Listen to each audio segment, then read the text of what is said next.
दुनिया का कोई भी विनर इंसान विनर इसलिए है क्योंकि वो एक सिंपल से रूटीन को कंसिस्टेंटली डेली बेसिस पे करता है, चाहे उसका मन हो या ना हो। लेकिन हम क्या बोलते हैं जब वो जीतता है कि यार वो लकी था। उस बच्चे का सिलेक्शन नीट में इसलिए हो गया क्योंकि उसके पेरेंट्स डॉक्टर हैं, उसको रिसोर्सेज बहुत अच्छे मिल रखे हैं, उसको महंगी कोचिंग, महंगी किताबें सब मिल रखा है। हम तो कहाँ, मिडिल क्लास है, हमारे पेरेंट्स भी पढ़े लिखे नहीं इतने, हम कहाँ बन जाएंगे। ये माइंडसेट हम लेकर चलते हैं और हम यही सोच सोच कर अपने दिमाग को ये दिलासा दे देते हैं कि देखो भाई, तुम्हारा इसलिए नहीं हो सकता क्योंकि तुम्हारे पास वो चीज नहीं है जो उसके पास है। लेकिन तुम ये भूल जाते हो एड्रेस करना कि यार उस बच्चे ने मेहनत करी है। तुमने बोल तो दिया कि उसके पेरेंट्स डॉक्टर हैं इसलिए उसका सिलेक्शन हो गया, हो सकता होगा ये रीजन होगा, लेकिन मैं नहीं मानती। मैं ये सोचती हूँ कि 3 घंटे एग्जाम हॉल के अंदर वो बैठा था, मैं भी बैठी थी, लेकिन उसने एग्जाम में क्वेश्चन सॉल्व करे और उसके पेरेंट्स उसके साथ नहीं थे। फॉर गॉड सेक प्लीज अपने दिमाग को ये झूठे दिलासे देना बंद करो कि वो इसलिए कर पा रहा है क्योंकि वो बहुत लकी है या उसके पास ऐसा सब कुछ है, मेरे पास नहीं है। ऐसा कुछ भी नहीं है। उसने दिमाग है उसके पास में, उसने कॉन्फिडेंस अपना मेंटेन करके रखा हुआ है और वो पढ़ाई करता है एक रूटीन के साथ में। उसका एक हर दिन ना, आप देख लो, हर दिन एक विनर का एक जैसा दिखता है। उसको पता है मेरी प्रायोरिटी लिस्ट में क्या चीज़ है। जब तुम किसी की बर्थडे पार्टी में जाते हो तब वो पढ़ रहा होता है, जब तुम अलार्म स्नूज करके बैठते हो, सोते हो वापस से, वो तब भी पढ़ रहा होता है। जब तुम्हारे पास हजार एक्सक्यूजेज होते कि मैं आज, मेरा पढ़ने का दिल नहीं है, मेरे को रोना आ रहा है, ये हो रहा है, मेरे मार्क्स कम आए हैं, वो तब भी पढ़ रहा होता है। चाहे उसके मार्क्स कम आए होंगे लेकिन वो अपनी गलती पहचानता है कि मेरे मार्क्स कम क्यों आए हैं। उसके पास हजार रीजन होते हैं पढ़ने के और तुम्हारे पास हजार रीजन होते हैं ना पढ़ने के। बस इतना सा ही फर्क है। और पता है, इस एग्जाम को क्लियर करने के लिए, जिस एग्जाम की तुम तैयारी कर रहे हो, क्लियर करने के लिए तुम्हें कॉन्फिडेंस की सबसे ज्यादा रिक्वायरमेंट है और उससे भी ज्यादा रिक्वायरमेंट तुम्हें हो जाएगी पढ़ाई की। अकेले सिर्फ पढ़ने पढ़ने से नहीं होता। मैंने अपनी करियर में बहुत सारे ऐसे बच्चे देखे हुए हैं जिन्होंने एक्चुअली में बहुत ज्यादा पढ़ाई करते हैं, वो मतलब अपने आप को घिस डालते हैं, पूरा टोटल ग्राइंड करते हैं, लेकिन उनके अंदर कभी भी देख लेना कॉन्फिडेंस नाम की चीज नहीं होती। वाई? क्योंकि वो रूटीन फॉलो नहीं कर पाते हैं। वो एक दिन मोटिवेशन को सीख करते हैं कहीं ना कहीं से एंड देन वो पढ़ते हैं एंड देन अगले दिन से फिर वही वही घोड़े वही मैदान। वो उतना आउटपुट निकाल ही नहीं पाते हैं जितना वो एक्सपेक्ट कर रहे हैं खुद से, जितना वो इनपुट मतलब उसको डालना चाहिए वो उतना नहीं डाल पा रहा है, प्रोडक्टिविटी अचीव नहीं कर पा रहा है, जो टारगेट लिखे वो अचीव नहीं कर पा रहा है। और उसका सबसे मेजर रीजन होता है रूटीन नहीं है, रूटीन नहीं है, रूटीन नहीं है। Please do watch this video till the end. एक नीट का बच्चा जो तुम हो, और तुम लोगों ने, सब लोगों ने मुझसे ये इस वीडियो की डिमांड बहुत ज्यादा करी थी एंड मैं तुमसे ना रूटीन फॉलो करवाऊंगी। ये channel is not about motivation, I don't believe in motivation यार, बहुत ज्यादा। ठीक है, कभी कभार रिक्वायरमेंट होती है उसकी, मुझे भी रिक्वायरमेंट होती है, बट ऐसा नहीं कि पूरी जिंदगी हम मोटिवेशन के बेसिस पे चलाएंगे, हम मोटिवेशनल सीकर बन जाएंगे कि भाई सामने वाला आगे मोटिवेट करेगा तब तो जाके हम पढ़ाई करेंगे। 3 दिन तक मोटिवेशनल वीडियो क्यों नहीं आई अब तक? अगर तुम ऐसा करते रहे तो माय डियर फ्रेंड, तुम ऑलरेडी कंपटीशन से बाहर हो। अगर तुम्हारा मन नहीं कर रहा फिर भी तुम पढ़ रहे हो ना, तभी तुम असली कॉम्पिटिटर हो। तो हमें हमारा एक रूटीन बनाना है। मैं इस चैनल पे तुम्हें रूटीन फॉलो करवाने वाली हूँ और बहुत ही, मैंने तुम्हें पिछली वीडियो में बताया था कि मैं 22 जून से टारगेट स्टार्ट करने वाली हूँ, स्टडी टारगेट्स। डेली बेसिस पे तुम्हारे पास में, डेली तो नहीं एक्चुअली हफ्ते भर से तुम्हारे पास में एक टारगेट आया करेंगे कि इस हफ्ते का तुम्हारा क्या टारगेट है, तुम्हें वो अचीव करना है। और मैंने तुम्हें बता दिया पिछली वीडियो में तुम्हें कैसे कैसे अचीव करना है, मैं लिंक डिस्क्रिप्शन बॉक्स में दे दूंगी, तुम जाके देख सकते हो। तुम में से बहुतों ने बोला था कि पूरा दिन हमारा कैसा दिखना चाहिए, इसके लिए मैं ये वीडियो लेकर आई हूँ कि मैं जब तुम्हें 22 जून से टारगेट दूंगी, 22 जून को शाम को टारगेट आएगा, 23 जून से तुम फॉलो करोगे उसको मॉर्निंग से, तो तुम्हारा उस टारगेट को फॉलो करने के लिए पूरा डे कैसा दिखना चाहिए, ये वीडियो उसके बारे में है, तो ध्यान से देखना। यार देखो, 2 तरीके के बच्चे होते हैं। एक होता है मॉर्निंग वाला बच्चा जो सुबह उठ के जल्दी पढ़ना पसंद करता है, दूसरा होता है जो नाइट आउल होते हैं जिनसे सुबह नहीं उठा जाता। देखो, ये एक तो बात ही गलत है कि हमसे सुबह उठा नहीं जाता। सुबह उठा क्यों नहीं जाता? इसलिए क्योंकि तुम्हारी रात खराब है, तुम रात को लेट तक जागते हो। अब तुम जाग के चाहे तो पढ़ते होगे या तो तुम फोन चलाते होगे, जैसा भी है, लेकिन तुम रात तक लेट तक जागने की वजह से सुबह उठ नहीं पाते हो। सबसे पहले तुम्हें इस चीज को फिक्स करना बहुत इंपॉर्टेंट है, क्योंकि जब हम बोलते हैं ना कि हमारे अंदर कॉन्फिडेंस आना चाहिए, वो कॉन्फिडेंस हमारे चेहरे पे तब झलकता है जब हमारी बॉडी, माइंड, सोल सब काम होते हैं, शांत होते हैं और अपने आप के अंदर जोश में भरे हुए होते हैं और वो हेल्दी फील करते हैं, अंदर से अच्छा फील करते हैं। कभी भी देख लेना, बहुत ज्यादा बीमार होगे या तुमने बहुत ज्यादा खा लिया होगा, तुम्हें आलस आ रहा होगा, तो तुम्हारी बॉडी ऑलरेडी लेथार्जिक होती है, तुम्हारी बॉडी एक्टिव नहीं फील करती है। लेकिन अगर तुम किसी दिन जल्दी उठोगे, तुम्हें लगेगा यार आज तो हमारे पास बहुत सारा टाइम है, एक दिन जल्दी उठ के देखो, तुम्हें ऐसा ही लगेगा। तो मैं ना सबसे ज़्यादा बिलीव करती हूँ एक मॉर्निंग रूटीन में। एक मॉर्निंग रूटीन, परफेक्ट मॉर्निंग तब स्टार्ट होती है, मॉर्निंग रूटीन बनाने से पहले आपको एक नाइट रूटीन बनाना जरूरी होता है। मतलब एक परफेक्ट मॉर्निंग के लिए एक परफेक्ट नाइट की रिक्वायरमेंट होती है, और परफेक्ट नाइट में सिर्फ दो चीजें होती है कि आप जल्दी सो जाओ, क्योंकि आपको जल्दी सुबह उठना है। आप सुबह जल्दी कितने बजे उठते हो? 5:30 या 6 के अराउंड, 5 बजे, 6 बजे, जितने बजे भी आप उठ सकते हो उठ सकते हो। मैं तुम्हें यहाँ पर ये नहीं बताने आई हूँ कि ठीक है यार तुम इतने से इतने बजे के बीच में ये करोगे, उतने से उतने बजे के बीच में ये करोगे। मैं तुम्हें एक रफ आइडिया देने आई हूँ, क्योंकि ये चीज सबका अलग अलग है, और मैं मानती भी नहीं हूँ ऐसे टाइप के टाइम टेबल में। अगर तुम्हारा अलग भी और तुमने स्टडी टेबल के सामने चिपका रखा है कि इतने से इतने बजे के बीच में मुझे ब्रश करना है, तो माय डियर वो तो बेकार सा टाइम टेबल हो गया, मतलब कभी फॉलो नहीं होगा तुमसे। तुम्हें चाहिए एक to do list, strong to do list. तुम्हें चाहिए एक स्लीप टाइम कब है और अपना उठने का टाइम क्या है, और हमारे स्टडी आवर्स क्या है। बस इतने 3 सेक्शंस में अपने पूरे दिन को डिवाइड कर लो, तुम्हारा पता अपने आप ही लग जाएगा कि भाई तुम कितने घंटे पढ़ोगे, सब कुछ तुम्हें कैसे कैसे मैनेज करना है। तो सबसे पहले रात को जल्दी सोना स्टार्ट करो। जब सोने जाते हैं हम, हाथ में फोन लेकर स्क्रॉल करेंगे ना तो नींद नहीं आएगी। कोशिश करो, मुझे पता है बहुत डिफिकल्ट है, बहुत ज्यादा डिफिकल्ट है, बोलना आसान होता है, डिफिकल्ट है, लेकिन करना पड़ेगा। जो हमारा गोल है वो बहुत बड़ा है, इस छोटे से डोपामिन के आगे बहुत बड़ा गोल है, उसके लिए थोड़ा बहुत सेक्रीफाइस करना पड़ेगा। रात को जब सोने जाते हो उस टाइम पे फोन कम चलाया करो, स्क्रोलिंग करने से बेटर है या तो आप कोई भजन सुन लो या कोई स्टोरी सुन लो या बुक रीड कर लो। उससे क्या होता है, नींद आती है, आप जल्दी सोओगे, जल्दी उठोगे। दूसरी, आप टू डू लिस्ट रात में बना के बैठा करो। भाई मैं इसलिए तुम्हें पहले दिन ही टारगेट सेंड किया करूंगी, क्योंकि देखो मैं 22 को शाम को तुम्हें टारगेट सेंड करूंगी, तुम 23 को तुम्हारे पास रेडी टारगेट लिस्ट की मुझे आज ये चीजें पढ़नी है, ये टॉपिक्स मुझे पढ़ने हैं, चैप्टर्स पढ़ने हैं ना। अब तुम सुबह उठे हो 6 बजे, तो तुम उठे हो, फिर तुम उठ के तुम फ्रेशन अप होते हो, फिर आके जब पढ़ने बैठते हो तो तुम्हारा आधा पौन घंटा सिर्फ प्लानिंग में जाता है कि मुझे क्या पढ़ना है। वो चीजों का टाइम कट हो पाए, रात में करके सोया करो। एंड ऑल्सो ये चीज मेंशन करा करो, टू डू लिस्ट सब बताते हैं ये सब बनाना चाहिए, लेकिन टू डू लिस्ट बनाते टाइम जब तुम मेंशन करते हो ना कि मुझे आज ये चैप्टर पढ़ना, ये चैप्टर पढ़ना, उनके आगे ना आर मेंशन करा करो कि तुम्हें इतने ही घंटे मिलेंगे इस पर्टिकुलर चैप्टर को करने के लिए। इससे तुम्हारी एक और प्रॉब्लम सॉल्व हो जाएगी जो सबसे ज्यादा कॉमन है, कि जब हम एक सब्जेक्ट को लेकर बैठते ना, तो वो चैप्टर जब हमने डिसाइड करा है कि हम इसको आज तो हाफ तो एटलीस्ट कंप्लीट कर देंगे, तुम बस वही चैप्टर को लेकर पूरे दिन बैठे रहते हो और तुम बाकी सब्जेक्ट्स पे फोकस नहीं कर पाते हो, और प्रैक्टिस तो खैर होती नहीं है। तो वो सारी चीजें तुम्हारी कट डाउन हो पाएगी और तुम अच्छे से टाइम को मैनेज कर पाओगे, अगर तुमने अपना टाइम भी मेंशन करा अपनी टू डू लिस्ट में कि यार इस पर्टिकुलर टास्क को करने के लिए तुम्हें इतना घंटा चाहिए होगा।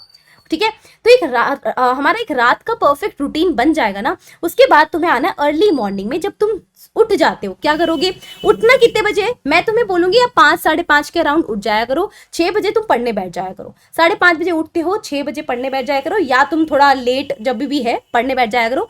कई बच्चे होते हैं जो सीधे उठते ही पढ़ते हैं, which is a very bad thing. सीधे उठते ही पढ़ना यार, मतलब तुम्हें सिर्फ पढ़ना नहीं है, this journey is not about पढ़ना। तुम बनने जा रहे हो एक डॉक्टर, और डॉक्टर का जो लाइफ रूटीन होता है ना वो बहुत हेल्दी की हेल्दी लाइफस्टाइल की तरफ होता है, उसकी तरफ बनने की कोशिश करो। एक बहुत मतलब यार एक सिंपल सी चीज है कि जो चीज तुम्हें अचीव करनी है ना, उस चीज की तरह तुम अपने आप को ढालने की कोशिश करो। एक डॉक्टर कैसा होता है, काम, शांत, एक हेल्दी लाइफस्टाइल वो भी अचीव करने की कोशिश करता है, अपनी बॉडी मूवमेंट करता है, उसको पता है कि मुझे सुबह उठ के पानी पीना चाहिए क्योंकि वो मेरी बॉडी को डिटॉक्सिफाई करेगा, मुझे एनर्जेटिक रखेगा, मुझे थोड़ा बहुत एक्सरसाइज करना चाहिए, बॉडी हिलाना जरूरी है भाई। खाली स्टिक होके ऐसे बैठे रहोगे ना तो बॉडी एकदम स्टिफ हो जाएगी, मन नहीं करेगा कुछ करने का। मेडिटेशन करना चाहिए क्योंकि तुम्हारे ऊपर ऑलरेडी इतना मेंटल प्रेशर है, उस चीज को हैंडल करने के लिए ये सब छोटे छोटे जेस्चर्स काम आते हैं। एक डॉक्टर करता है वो सब, और तुम डॉक्टर ही बनने वाले हो तो उसकी तरह अपने अंदर पर्सनालिटी डेवलप करने की कोशिश करो। ठीक है, तो ये तुम्हें करना है कि यार देखो रात को मतलब सुबह उठते ही जस्ट उठने के साथ ही तुम्हें किताब उठा के नहीं बैठना है। ठीक है, 5:30 उठे भाई 5:32 पे हम किताब खोल के बैठे, ऐसा नहीं करना है। बॉडी मूवमेंट करो, आधा पौन घंटा बिल्कुल तुम बॉडी मूवमेंट करो, फिर पानी पियो, मेडिटेशन करो, स्पिरिचुअल जो पाथवे होता है उसकी तरफ अगर तुम जाओगे, थोड़ा रिचुअल करोगे कि यार भजन सुन लिया, कुछ कर लिया, इससे क्या होता है ना तुम्हारे अंदर एनर्जी आती है। कोई मतलब लेट्स से कि अगर मैं उठकर सुबह शिव पुराण पढ़ लेती हूँ, या तुम किसी भी रिलीजन से बिलोंग करते हो, जिसको भी तुम मानते हो, अपने गॉड को जिसको भी एक बार ध्यान कर लोगे ना उनका, तुम्हारे अंदर ऑटोमेटिकली बहुत पॉजिटिव एनर्जी आ जाएगी। फिर तुम पढ़ने बैठो, ये सब चीजें करने में कम से कम तुम्हें 40-45 मिनट्स लग जाएंगे, और इट्स ओके। ये तुम जब तक नहीं करोगे ना तुम्हें लेथार्जिक फील होगा, तुम्हारा मन नहीं करेगा, तुम्हें नींद आएगी, कॉन्फिडेंस नहीं आएगा। लेकिन जब ये चीजें करने लगोगे तुम्हें इमीडिएटली तो ऑब्वियसली इसके रिजल्ट्स नहीं दिखेंगे, लेकिन धीरे धीरे करते करते तुम्हें बहुत अच्छे रिजल्ट्स इसके दिखने लग जाएंगे। ठीक है, उसके बाद हम पढ़ने बैठेंगे। हम पढ़ने बैठ सकते हैं 6:15 तक। 6:15 बजे पढ़ने बैठो आराम से, 7:30 तक पढ़ो, ठीक है, और 8 तक पढ़ सकते हो। तो अब तुम्हारे कोचिंग टाइमिंग्स होते हैं इसके बाद में 8 बजे से लेकर जनरली बच्चों की कोचिंग्स होती है 3 बजे तक की कोचिंग होती है, 6-7 घंटे कोचिंग चलती है। अब कोचिंग में जो भी पढ़ा है, मैंने तुम्हें पिछली वीडियो में बताया था कि तुम्हें कैसे कैसे पढ़ना है, मेरे टारगेट्स तुम्हें कैसे फॉलो करने हैं। अगर तुमने नहीं देखी तो वो देख के आओ। कोचिंग के अंदर तुम्हें जो भी पढ़ाया गया है, प्रॉमिस करना है खुद से कि जो मुझे आज करवाया गया है मैं उसको आज के आज आके तुरंत पढ़ लूंगा। That's it. मुझे क्वेश्चन प्रैक्टिस करना, जो टॉपिक पढ़ाएगा उस टॉपिक के अकॉर्डिंग क्वेश्चन प्रैक्टिस करना है, बस इतना ही तुम्हें करना है। 8 से 3 अगर लेट्स से तुम कोचिंग जाते हो, एक रफ रूटीन बता रही हूँ, तुम अपने टाइमिंग्स के अकॉर्डिंग इसको मॉडिफाई कर सकते हो। इस टाइम टेबल को जरूरी नहीं तुम्हें एग्जैक्टली यही फॉलो करना है, तुम इसको मॉडिफाई कर सकते हो। जैसे ही तुम्हारी कोचिंग हो जाती है, कोचिंग से घर आओ, 1 घंटे का मस्त ब्रेक लो, खाना पीना खाओ, नैप लो, अच्छा फील होता है नैप लेने के बाद में।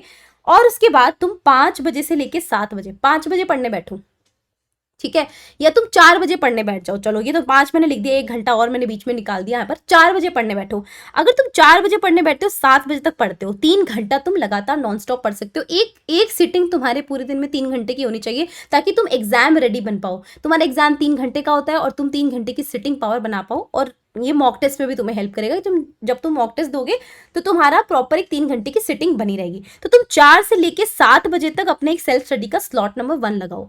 फिर तुम 7:30 से वापस से पढ़ सकते हो, आधे घंटे का ब्रेक लो उसके बीच में, वापस 7:30 से 9:30 के बीच में अगेन 2 घंटे का सेल्फ स्टडी स्लॉट लगाओ। बीच बीच में स्नैकिंग करते रहो, कुछ थोड़ा बहुत खाते रहो, पानी पीते रहो ज़्यादा, ताकि एनर्जेटिक फील करो। और 9:30 से 10:15 के बीच में तुम आराम से ब्रेक लो, या 10:30 तक भी अगर चाहो तो ब्रेक लो, खाना पीना खाओ, फैमिली के साथ टाइम स्पेंड करो, सोशल मीडिया चलाओ। सोशल मीडिया चलाना बुरी बात नहीं है, सोशल मीडिया यूज़ करो। कोई ज़रूरी नहीं है कि भाई तुम इंस्टाग्राम डिलीट ही कर दिए हो, हाँ एकदम ऐसे स्क्रोलिंग पे लगी गए हो, तुम्हें घंटों का ऐसे हो ही नहीं रहा है कि भाई कितना टाइम निकल गया, तब तो बात गलत हो जाएगी। तो उसके लिए तुम्हें कंट्रोल मैनर में चलाना है। सोशल मीडिया को खुद को कंट्रोल मत करने दो, तुम कंट्रोल करो उसको, ठीक है। तो ये तुम्हें ब्रेक टाइम अपने लिए निकालना होगा रात को। और जब तुम खाने से फ्री हो जाओ, 10:30 बजे लेट्स से तुम फ्री होते हो, मैंने यहाँ 10:15 लिखा है, 10:30 बजे फ्री होते हो, 11:30 बजे तक 1 घंटा एक और सेल्फ स्टडी टाइम दो। अब इसके अंदर तुम्हारे पास कितने घंटे हो गए? 3 घंटे यहाँ पर, अगर हम 4 बजे से स्टार्ट करते हैं, 3 घंटे यहाँ पर हो गए, 2 घंटे तुम्हारे यहाँ हो गए और 1 घंटा यहाँ हो गया। तुम्हारे पास टोटल 6 घंटे यहाँ हो जाते हैं। और मॉर्निंग का मैंने टाइम तुम्हें यहाँ पर 1 घंटा और दिया है सेल्फ स्टडी करने के लिए। तो मतलब ऑन एन एवरेज तुम्हारी कोचिंग के टाइम को हटा के तुम्हारे पास 7 घंटे तो ऐसे के ऐसे पड़े हैं, अगर तुम एक अच्छा रूटीन फॉलो करते हो। 7 घंटे की सेल्फ स्टडी तुम्हें पता भी नहीं कितनी इफेक्टिव हो सकती है। इस 7 घंटे में तुम्हें पता होना चाहिए कौन से स्लॉट में तुम्हें कौन सा सब्जेक्ट पढ़ना है, कौन से स्लॉट में तुम्हें कोचिंग का पढ़ाई करना है। ये जो 4 से 7 का टाइम होता है, इसमें कोशिश करो कोचिंग में जो जो थ्योरी कराई गई है इसको कंप्लीट कर डालो। रात का जो टाइम होता है, ये शाम का टाइम, यहाँ पर जो तुमने थ्योरी पढ़ी है, इसमें जो पर्टिकुलर टॉपिक आज तुम्हें फिजिक्स में पढ़ाया गया है, उसे क्वेश्चन प्रैक्टिस तुम यहाँ कर लो। बायो में कराया गया, बायो के क्वेश्चन प्रैक्टिस कर लो, रात में क्वेश्चन प्रैक्टिस कर लो। सुबह उठ के एक बार क्लास में जाने से पहले पिछले दिन का रिवाइज जरूर करके जाओ। 8 बजे अगर तुम्हारी क्लास स्टार्ट हो रही है तो तुम 7:30 तक अगर पढ़ाई कर रहे हो, ऑनलाइन क्लासेस है तुम्हारी अगर, और ऑफलाइन भी है, तो तुम थोड़ा सा पहले पढ़ाई को छोड़ सकते हो ताकि तुम रेडी हो पाओ। जो भी तुम्हारे पास जितने भी टाइम तुम पढ़ते हो, उसके अंदर कोशिश करो कि एक बार बस गो थ्रू करके जाओगे पिछले दिन में हमें क्या पढ़ाया गया था इस पर्टिकुलर चैप्टर से रिलेटेड, और अब आज हमें कुछ नया पढ़ाया जाएगा, ताकि वो एक स्ट्रीक मेंटेन रहे। बस इतना ही सिंपल रूटीन है, इससे ज़्यादा तुम्हें कुछ भी दिमाग नहीं लगाना। मैं इतने से इतने बजे के बीच में ये करूँ, वो करूँ, वो करूँ, वो सब चीज़ें फॉलो नहीं होती, ये फॉलो होगा। और ये सब चीज़ें मैं फॉलो करवाऊंगी तुमसे, कोई बात नहीं है। तुम्हारे टाइमिंग जो है वो सबका अलग अलग हो सकता है, वो तुम मॉडिफाई कर सकते हो, लेकिन मैं तुम्हें 22 जून से इस चैनल के ऊपर टारगेट देने वाली हूँ। 22 जून को तुम्हारे पास टारगेट आएगा। कब आएगा? 22 जून को शाम को टारगेट आया करेगा। हमेशा हर वीक का जो स्टार्टिंग होगी, उस वीक के अंदर तुम्हें हमेशा जब भी टारगेट आएगा 1 दिन पहले मिलेगा, और उस अगले दिन से तुम्हें पूरे 1 वीक तक उन टारगेट्स को फॉलो करना है। इन डेली टारगेट्स के लिए तुम्हें सब्सक्राइब करना है, क्योंकि इस यूट्यूब चैनल के कम्युनिटी बॉक्स पे टारगेट्स आएंगे।